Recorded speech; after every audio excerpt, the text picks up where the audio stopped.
मसीह यस्सु के खूबसूरत तरीन नाम में, जो नाम सब नामों से आला है, आप सबकी सलामती हो। मेरी तरफ से आप सबको मोहब्बत भरा सलाम कबूल हो। खुदावंद का शुक्रिया अदा करता हूँ आज के इस खूबसूरत मौका, वक्त और घड़ी के लिए जो खुदावंद ने मुझे और आपकी ज़िंदगी में अता किया। आज एक इंतहाई खूबसूरत पैगाम के साथ आपकी खिदमत में हाजिर हुआ हूँ, और ये मज़मून है एक सवाल की सूरत में कि खुदावंद यीशु मसीह ने उस अंजीर के फल दरख्त के ऊपर क्यों लानत की।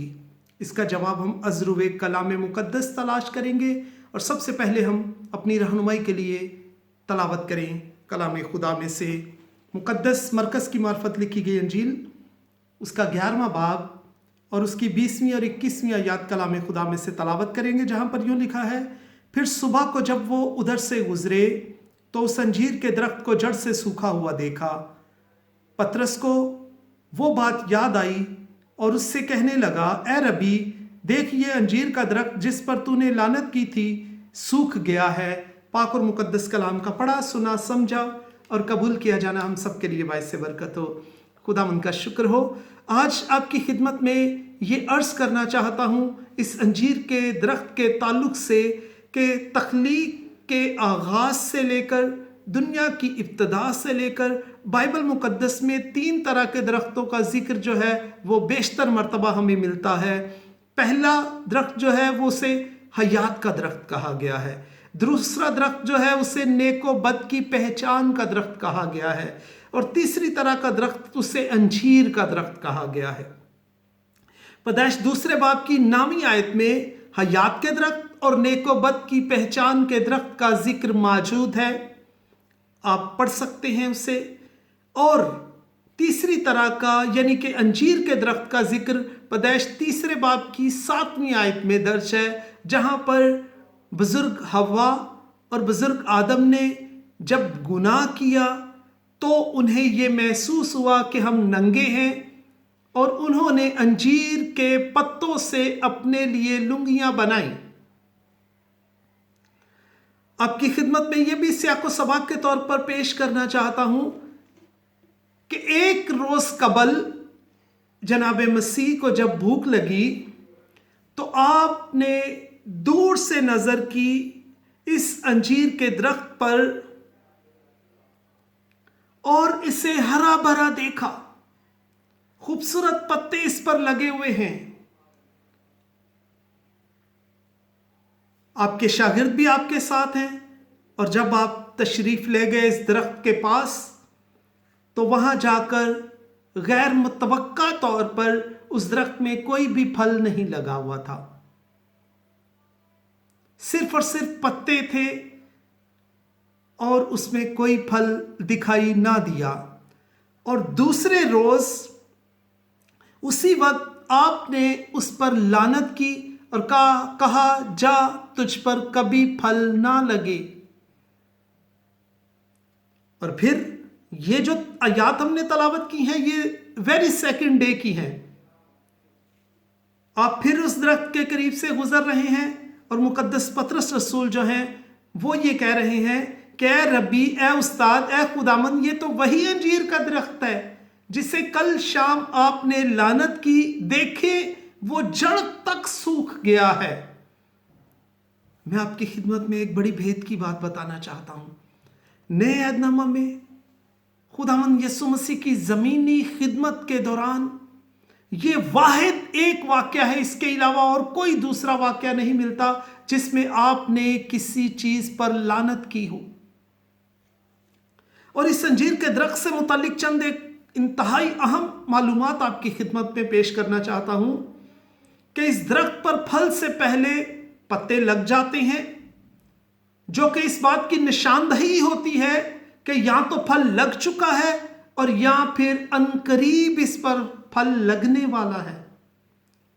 इस दरख्त को साल में 2 मरतबा फल लगता है। पहला फल जो है वो मार्च और अप्रैल के महीना में लगता है, और दूसरा फल जो है वो सितंबर और अक्टूबर के महीना में लगता है। और ये वाक़या जो हमने तलावत किया है ये मार्च और अप्रैल के महीना का वाक़या है। बहुत सारे लोग एतराज़ भी करते हैं کہ درخت جو ہے وہ ذی شعور نہیں ہے، اس کے پاس تو یہ اختیار نہیں ہے کہ وہ خود سے پھل دے سکے۔ دیکھنے میں یہ ایک زیادتی لگتی ہے اس کے ساتھ کہ اس پر لعنت کر دی گئی، جبکہ لکھا ہے کہ پھل کا موسم بھی نہ تھا۔ لیکن جناب مسیح نے کبھی بھی کوئی بات، عمل یا ارادہ ایسا نہیں کیا جس کے پیچھے کوئی نہ کوئی حکمت ضرور چھپی ہو۔ آپ کی باتوں کے پیچھے کوئی نہ کوئی بھید ضرور چھپا ہوتا ہے، کیونکہ آپ کی باتیں جو ہیں وہ سمندر کی مانند گہری ہیں، جسمانی عقل اور ادراک سے باہر ہیں، لیکن جب نتیجہ سامنے آتا ہے تو ہمیں آپ کی باتوں کی سمجھ آنا شروع ہوتی ہے۔ جب یہ لکھا ہے کہ پھل کا موسم نہ تھا تو اس سے کیا مراد ہے؟ اس سے مراد یہ ہے کہ مارچ اور اپریل کے مہینہ میں جب اس درخت پر جو پھل لگتا ہے اس کی کوالٹی اتنی اچھی نہیں ہوتی، بنسبت سپٹمبر اور اکتوبر میں جو پھل لگتا ہے وہ زیادہ کوالٹی وائز بہتر ہوتا ہے، کیونکہ جیسے ہی پھل کا موسم آتا ہے تو کچھ عرصہ پہلے ہی اس پر خوبصورت پتے نکل آتے ہیں اور وہ نظر آنا شروع ہو جاتے ہیں، جس کی بنا پر ان جب پتوں کو، خوبصورت پتوں کو دیکھا تو جناب مسیح نے یہ تصور کیا کہ اس پر ضرور پھل لگا ہوگا، خوبصورت پتے ہیں۔ اور جب آپ وہاں پر پہنچے تو غیر متوقع طور پر جو ہے وہ اس میں پھل نہ ملا۔ تو اس کے پیچھے آپ کی کیا حکمت تھی؟ جب آپ نے اس انجیر کے درخت پر لعنت کی تو آپ کیا سکھانا چاہ رہے تھے؟ اس وقت آپ اپنے شاگردوں کو اور آج مجھے، آپ کو، ہم سب کو کیا خداوند سکھانا چاہ رہے تھے؟ اس میں چند ایک اسباق ہیں، لیسن ہیں، درس ہیں میرے اور آپ کے لیے۔ غور کریں، پہلا سبق کیا تھا؟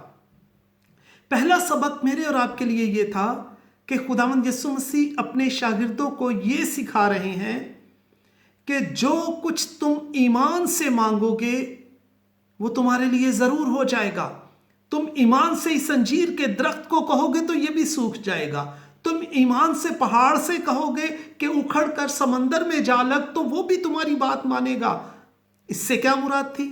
اس سے مراد یہ تھی کہ آسمانی باپ کے سامنے کوئی چیز مشکل اور دشوار نہیں ہے، صرف ضرورت اس بات کی ہے کہ ہم ایمان سے مانگیں، ہم وہ چیز مانگیں جو خداوند کی پاک مرضی کے مطابق ہے۔ خوبصورت اور ہرے بھرے پتے ہونے سے مراد یہ ہے کہ اس میں پھل کا ہونا لازمی ہے۔ دوسرا سبق آپ ہمیں کیا سکھانا چاہ رہے تھے؟ دوسرا سبق جو ہے وہ اس عمل سے آپ نے فریسی رویہ کی تنقید کی، کیونکہ وہ اوپر سے تو بہت پاکیزہ اور راست باز دکھائی دیتے تھے لیکن ان کے اندر بے پھل تھے۔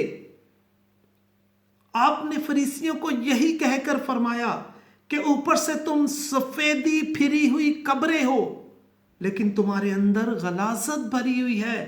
تم زبان سے مجھے اے خداوند، اے خداوند کہتے ہو لیکن میری باتوں پر عمل نہیں کرتے تم۔ اور یہ رویہ تنقیدی رویہ تھا جو خداوند نے انہیں بتایا کہ تم اوپر سے بڑے ہرے بھرے پتوں کی طرح مانند نظر آتے ہو، تم بھی اس درخت کی مانند نظر آتے ہو، اوپر سے ہرے بھرے صاف ستھرا لباس، راست باز اور پاکیزہ دکھائی دیتے ہو لیکن تمہاری زندگیوں میں پھل موجود نہیں ہے۔ تیسرا سبق جناب مسیح ہمیں کیا سکھانا چاہ رہے ہیں؟ اس وقت خداوند یسوع مسیح نے اپنے شاگردوں کی اور آج مجھے اور آپ کو یہ سبق سکھانا چاہتے ہیں کہ موسم کوئی بھی ہو، ایک ایماندار، ایک راست باز، ایک شاگرد، ایک مقدس شخص کی زندگی میں پھل کا ہونا ضروری ہے، لازمی ہے۔ ہمیں 12 مہینے پھل دینا ہے۔ ہر وقت ہماری زندگیاں جو ہیں وہ پھلوں سے لدی ہوئی ہونی چاہیے۔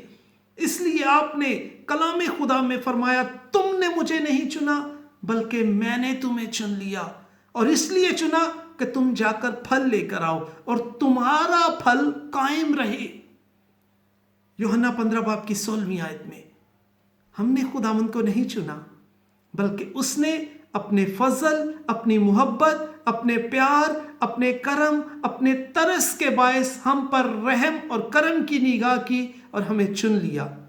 और हमारा चुनाव इस वजह से हुआ कि हम जाकर फल लेकर आए, और फिर हमारा फल कायम भी रहना चाहिए। सिर्फ फल लाना काफी नहीं है, फल का कायम रहना भी काफी जरूरी है। मत्ती 25वें बाब की 24वीं आयत में आप हमें यह नसीहत करते हैं कि मैंने जहां नहीं बोया वहां से काटता हूं, जहां नहीं बखेरा वहां से जमा करता हूं। इससे क्या मुराद है? लिहाजा एक मसीही ईमानदार को हर वक्त फलों से लेस होना चाहिए। हमारी जिंदगियों से लोग फैज़ हासिल करें, हमारी जिंदगियों से लोग बरकत हासिल करें। हमारे किरदार, हमारे नमूना, हमारे रवैया, हमारे तर्ज जिंदगी, हमारी गुफ्तगू से लोग बरकत हासिल करें, लोगों की जिंदगियां तब्दील हों, लोगों की सोचें तब्दील हों, लोग खुदावंद की पहचान में आए, खुदावंद के इरफान को हासिल करें, रूहुल कुद्स के मस्सा को हासिल करें। ये हैं हमारे फल जो हमारी ज़िंदगी से हर वक्त नज़र आने चाहिए। और इख्तितामी तौर पर जो सबक मैंने और आपने सीखना है इस पूरे सिनेरियो में, और वो सबक ये है कि क्या मैं और आप एक फलदार ज़िंदगी बसर कर रहे हैं?